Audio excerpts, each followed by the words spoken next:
Let me take you back to Robben Island Museum out in the Western Cape, where that reunion is on the go. Still at the podium, I believe we have better connectivity. Let's take you back now and listen in to Minister Gayton Mckenzie. He's believed to have been the first political prisoner on Robben Island. And today, we are honoring the first political prisoner. It is very emotional for me because the statues of Krotua and Otsumato, it kills the lie that our struggle was not multiracial and not multi-generational. As the first prisoner on Robben Island, it was very apt that we're going to unveil his statue first today.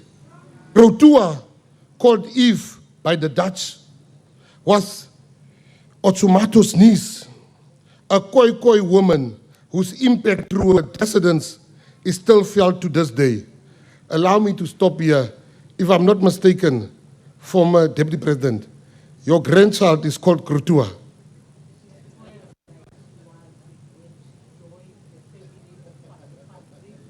Yes, but your grandchild is called Krotua.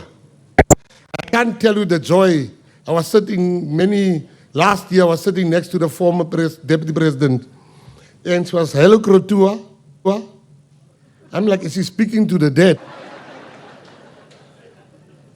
She was 11 or 12. She was taken into the household of Jan van Riebeeck, where she learned Dutch and Portuguese, acted as an interpreter, and served also as a mediator between the Dutch and the communities. Around 1664, she married Dutch surgeon Pieter van Mierenhof, the first recorded interracial Christian marriage. In 1665, she moved with her husband to Robben Island, where she was appointed as the post holder. Before her husband died in 1668, after his death, Krotua's life became increasingly difficult. She struggled with dependence on alcohol, was alienated from settler society and her own people. Her children were removed from her, and in 1969, she was formally banished to Robben for what the colonial authorities unjustly deemed immoral behavior. She remained there until her death in 1674. But we are here today to say she was never estranged from her own people. We are still here. The most important thing for me about her life embodies the tragedy of those caught between cultures. And as a reminder that it is what was not just men who were banished to Robben Island. Women played a role from the start. Nelson Rolihlahla Mandela. I'm not going to waste your time to explain who Nelson Mandela is. But I'm going to show you just the visionary leadership of Nelson Mandela by a personal story that I want to share with this audience. In my area, I grew up in a colored community. When I led the first march of students in solidarity with black students that had no textbooks, or had textbooks. And we heard Nelson Mandela is coming out. And my mom said, "Don't you want to go to the shops?" I said, "I've got important business, I can't go to the shop." She said, "Where are you going?" I said, "I've got a surprise, I can't tell you." I went to the richest area in Bloemfontein to go and look at the nice houses, because Mandela was cut out, we are going to take white people's houses. So I was preparing to choose a house for my family. Because there's so many black people, I chose 3 houses just for control, so that I can have a house. Great was my hurt and my disappointment when Nelson Mandela said, "We will live together." I said, "Does this man still want me to live in this house with an outside toilet?" I never forgave Nelson Mandela until I started to understand his vision. That is visionary leadership. The second issue about Nelson Mandela I wish to share about his vision. Nelson, we in the African National Congress then, we were resolute on one issue, that the Springbok name should disappear. There was no contradiction, none whatsoever, until Nelson Mandela spoke to us in the Youth League. And he said, we shall retain the name Springboks. I said to my friend, I'm starting to believe this guy a lot. First he robbed us of our houses. Now this man does not want to give us our name. Today, I want to show you the depth of the leadership of Nelson Mandela. Nothing unites South Africa today like the very Springboks which we wanted to cancel. Mandela had the vision and the foresight. Robert Sobukwe. It's very important that I mention Robert Sobukwe, well-known leader, same caliber of Nelson Mandela. But something happened here at Robben Island, which shall never happen again. I brought my kids here before I was a minister.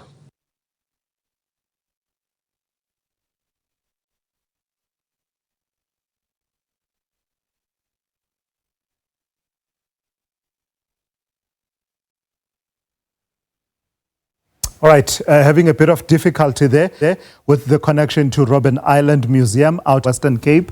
This is at the point at which you were hearing from the Minister of Sport, Arts and Culture, Gayton Mckenzie, who was just recounting some of the well-known former political prisoners who served on Robben Island and their footprints in our country's history. A sincere urge. I want to apologize to the freedom fighters. As a government official, I'm here to tell you that we have not treated in the manner that you should have been treated. And I'm sorry for that. And I'm sorry for that. And they say, the only way to see if a person's apology is genuine is change behavior. And you're going to see a different government with a different behavior and treat you in the manner that you should be treated. It's a profound and humbling honor for me to stand before you today for the unveiling of some of our greatest memories as a nation going back hundreds of years. Before today, the harbor wall would greet you upon your arrival at the dock of Robben Island. It was just a wall. Perhaps it's unfair to call it that because it is the wall on the dock of Robben Island, the world's most famous former island prison. But it wasn't much more than a wall. It played a functional role in mute concrete, recognizing nothing and not being recognized. Today, it has been transformed into a piece of memory. Today, the wall speaks and it utters timeless names. Each of those names is worthy of being spoken. Memory of stone. On that wall, we have chosen to remember every person who we possibly can, who was never imprisoned on this island. The walls of Robben Island were once constructed with a primary goal of swallowing human life. The people sent here were meant to be forgotten, removed, obliterated. Today, the wall that greets you as you arrive at Robben Island is there to claim the names of every life that now will never be forgotten, whose sacrifice and contribution has been engraved in permanence against the sea elements themselves, and they are not obliterated. So in turn, we can never be oblivious. You will know, ladies and gentlemen, that no names are bigger or smaller. No one is given greater or lesser prominence on the new wall of names. We believe that this is exactly the way every single one of them would have wanted it, including the name of Robben Island's most famous prisoner, the world's most famous prisoner, and perhaps the most famous man of our time. His name is there amongst them, and you will see it. Many commentators have noted in different ways how cruel it must have been for the political prisoners on this island. All right, that is the Minister there of Sports, Arts and Culture, Gayton Mckenzie, addressing that ceremony, the reunion of former political prisoners who had been incarcerated on Robben Island. It's happening at the Robben Island Museum out in the Western Cape. A bit of a glitch here and there with the connectivity, as you can imagine, because of the location in particular where that event is taking place. But we'll continue to cover it and give you more comprehensive reporting on that day of memorial and remembrance, really, remembering the intersections of the histories of the two countries, Namibia and South Africa. It shall never happen again. Thank you.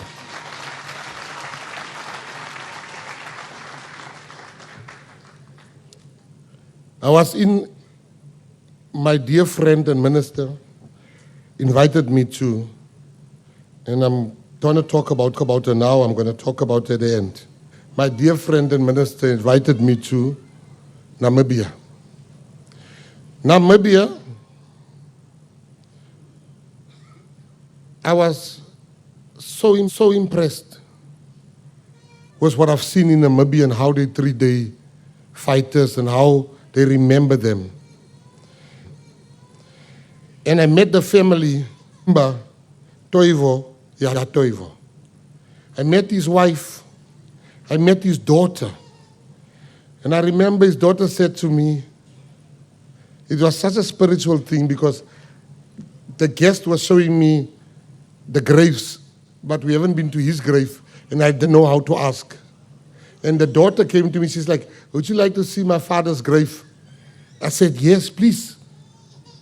And she took me to her father's grave. We took pictures, but I also heard first-hand thing. Can you take out the child? The child is crying. Can you take out the child here? He can't be listening to children crying. We're talking national issues here.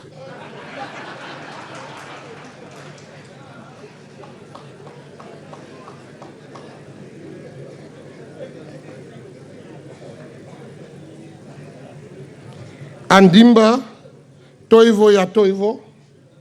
I want his wife to stand first. Can you stand, Mr.?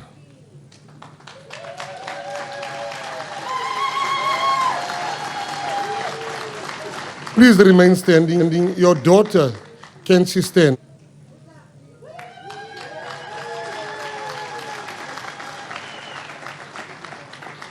I must share a story with the house today.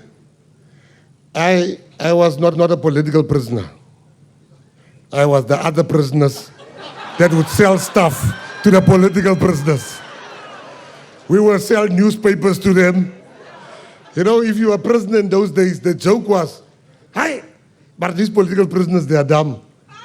They pay us to steal newspapers for them. That was just not knowing the knowledge. So, general prisoners will talk about how dumb the political prisoners are. Pay the general prison population for us because they wanted to write books. While we were busy smuggling, they were busy planning the future of the country.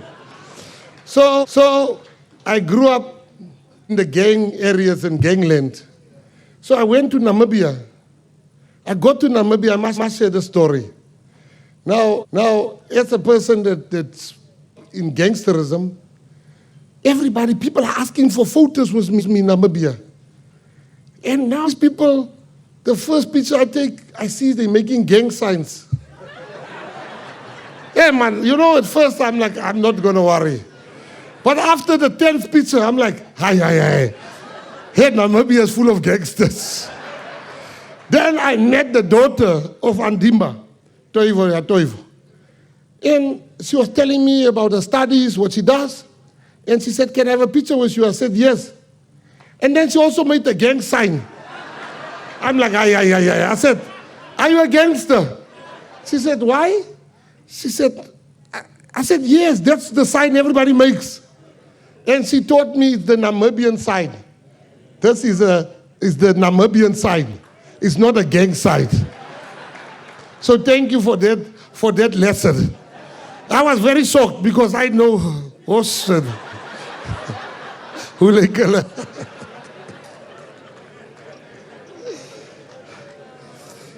Andimba, Herman, Toivo was a major figure in Namibia's struggle for independence from colonial and South African. Born in northern Namibia in 1924, he became politically active in South Africa and Namibia. Co-founded SWAPO, the Southwest Africa People's Organization, and its predecessor organizations, fought against migrant worker abuses and the incorporation of Namibia into apartheid South Africa. Arrested in 1966 under South African law, he was tried in 1967 and sentenced to 20 years under the Terrorism Act. He served 16 years on Robben Island, much of that time in isolation, suffering much harsh treatment, but also forging deep bonds with other prisoners, including Madiba. He refused to compromise and only accepted release in 1984 when many of his comrades were set free. After release, he continued in SWAPO, leadership in exile, then came home to serve in newly independent Namibia as a minister. Passed in 2017, Robben Island is as much a part of Namibia and its national memory as it is for anyone from South Africa.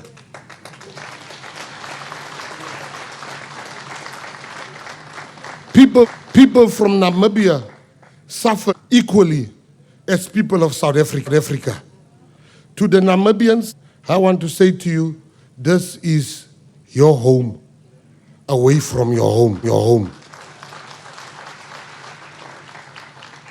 When I shared the news that he would be honored on the island today, few people have ever thanked me as profusely as his widow and his daughter, whom I met during the preparation work.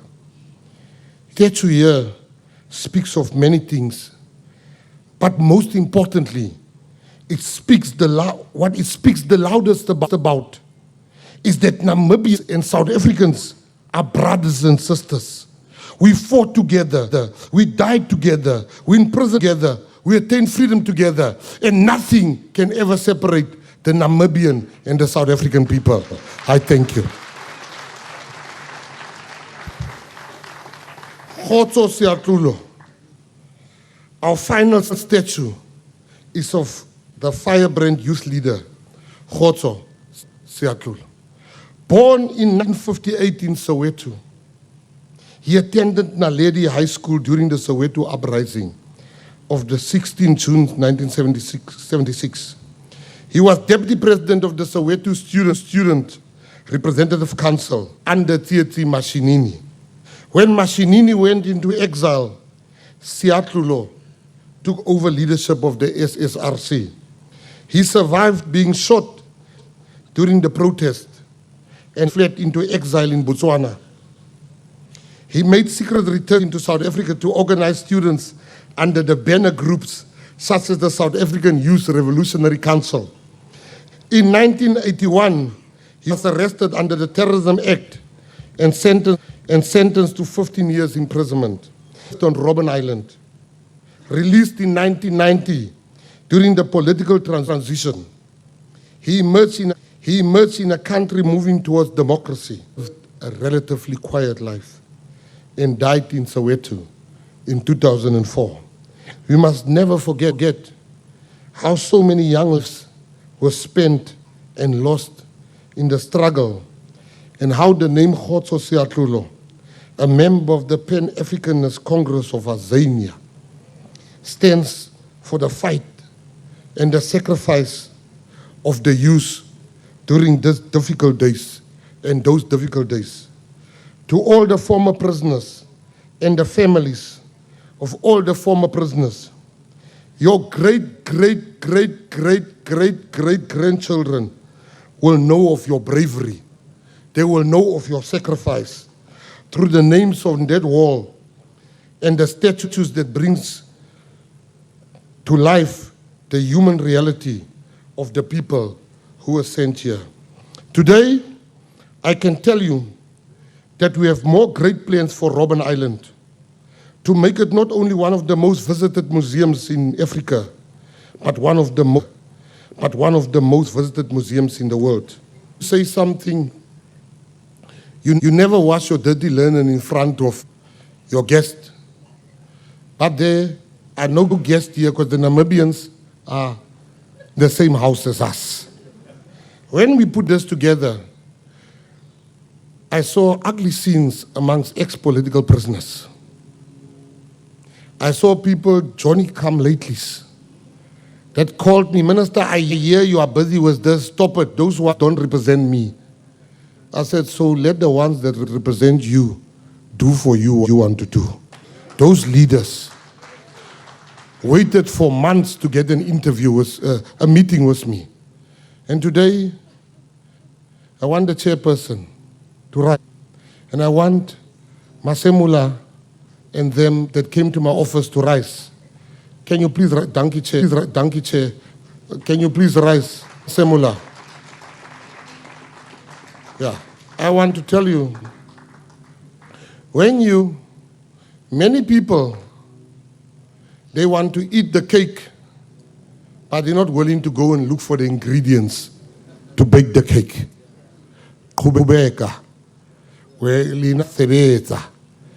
I don't look at personalities. I look at the task at hand. We have big work ahead. For 25 years, you guys have been fighting to be heard. You've been heard. The first thing you told me,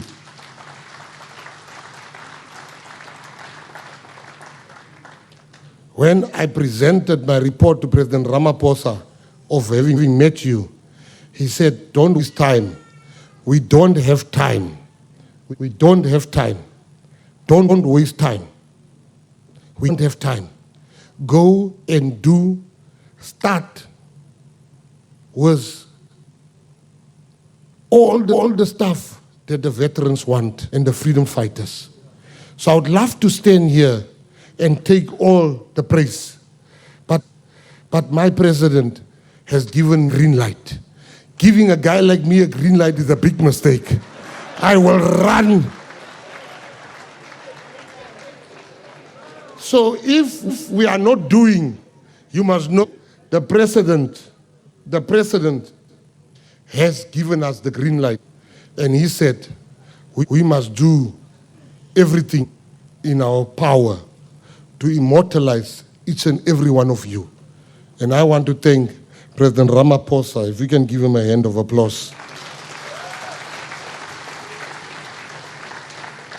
Before I go, let me reflect on a poem that is 150 years old this year.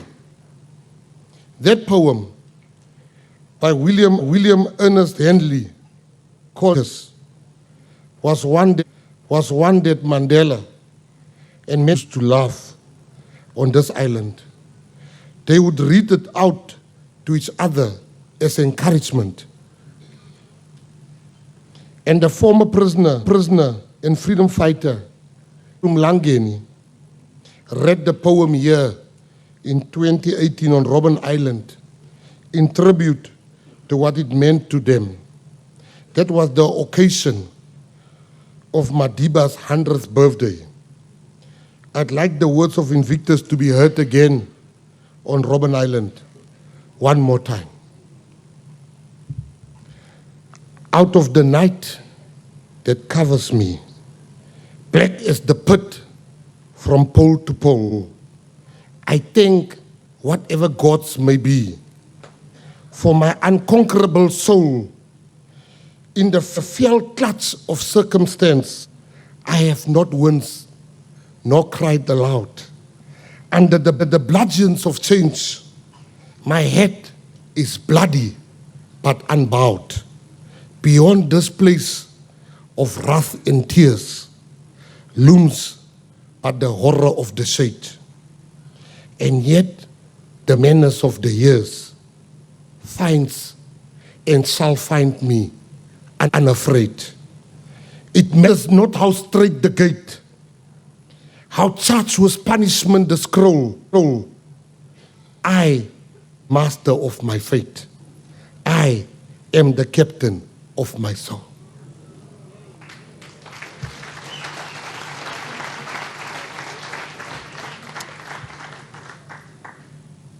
Our freedom didn't fall from a tree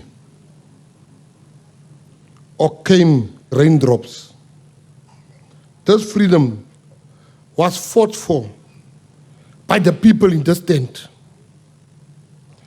by the people who have passed on, and many others just like them who could not join us here today. We like to talk about heroes and great men from America like Martin Luther King Jr., while in our midst we are surrounded by thousands of Martin Luther King Jr.'s. Our heroes, the people who are here, right now. We will appreciate you. We will truly appreciate our freedom more if we understand the price that has been paid for this freedom. In conclusion, I want to thank the staff of Robben Island, the staff from my department, the Namibian people, the RIM Council, the Ex-Political Prisoners Association. You know, Namibia's Minister of Education, Innovation, Youth, Sport, Art and Culture, my sister, Sanet Steenkamp. You are the kindest minister I've ever met. I wish to thank you. I wish to thank your deputy minister, Dino. He came so many times that he starts speaking like South Africans now. He even supports the South African team also as his second team. I wish to thank the ministers, the MEC, Gayton Mckenzie. I wish to thank Tamkunga. Thank you so much for making the time to come here. To the President, I want to thank all the leaders that are here. I want to thank your President for giving out a letter thanking my President and the department that I lead. That letter has made the rounds, and every time people say, "Did you see this?" I said, "No." What? I said, "Send." Because I've read that letter. I want to thank your President for writing that letter. I want to thank my President for the distinctly undeserved honor of allowing me to make this speech today. Today shows that the GNU is working. We are doing what we promised we would, and we are bringing national unity to government and to our country. You know, to the political prisoners, this is from me to you. Everything that we have achieved, everything that our country has achieved, everything that our unborn children will achieve, everything that our country will still achieve, was built on your sacrifice and your courage.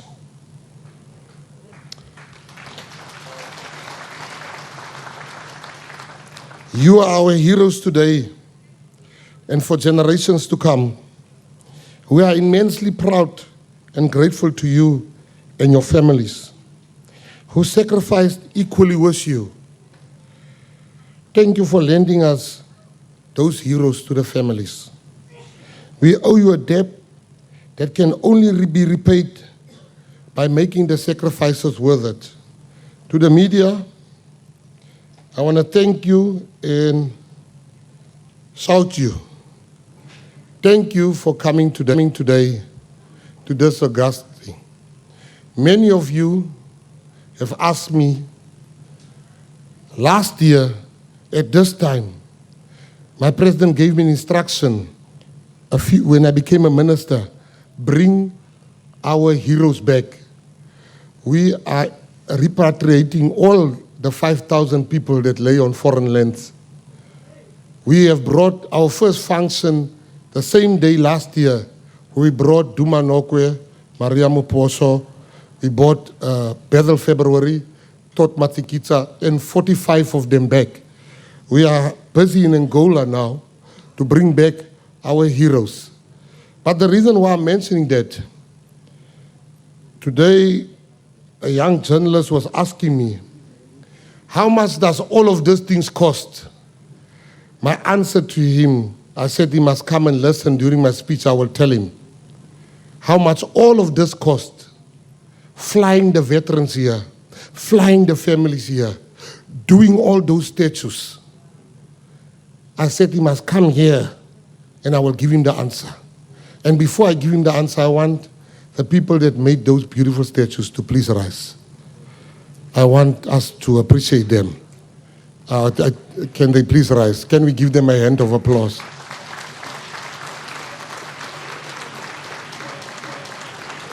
Thank you, and thank you. Now I'm coming to the main question. The question, and I want every person in leadership to listen to what I'm going to say to you.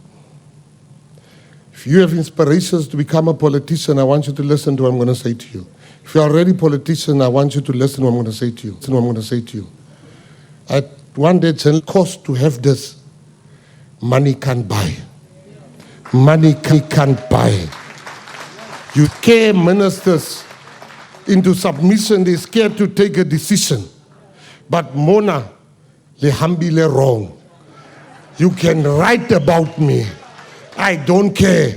This is only the beginning. We are going to honor everybody like Babo Mambaleka that was part of the struggle. This is phase 1 of phase 10. We are still coming to honor everybody. Some of these people, who will honor them more, because some of us are not scared of you or what you write. And I want to say to you, thank you. May God bless you. Magwala acheche le murau. Huyaronad. Kirima magwala acheche.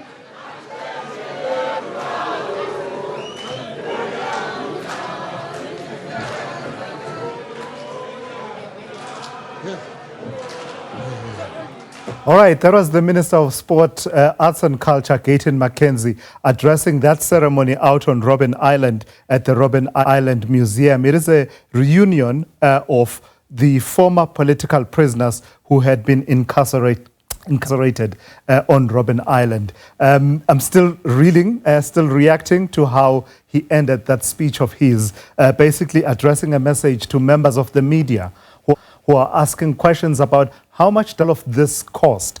And by this, I mean putting up the statues. There are 6 statues that are being put up, that have been put up on Robben Island, that include some of the icons, really iconic former prisoners of Robben Island: Auchomato Krotoa, Nelson Mandela, Robert Sobukwe, Andimba Toivo, among those names that are being honored, as well as Khotso Siatlulo, as well as the commemorative medals that are being handed out to those that are former political prisoners. So he was answering the question that says, how much does all of this cost? He says it's a cost that money cannot match. Money can't buy the value of what he says is there, and going on to say that this is just the beginning. He's still going to do more to honor struggle icons. There's a bit of, it's a bit of a confusing one, that speech by Minister Gayton Mckenzie, isn't it? Given the recent developments in the government of national unity and the signals that they gave a couple of days ago about their intention to resign from the government of national unity.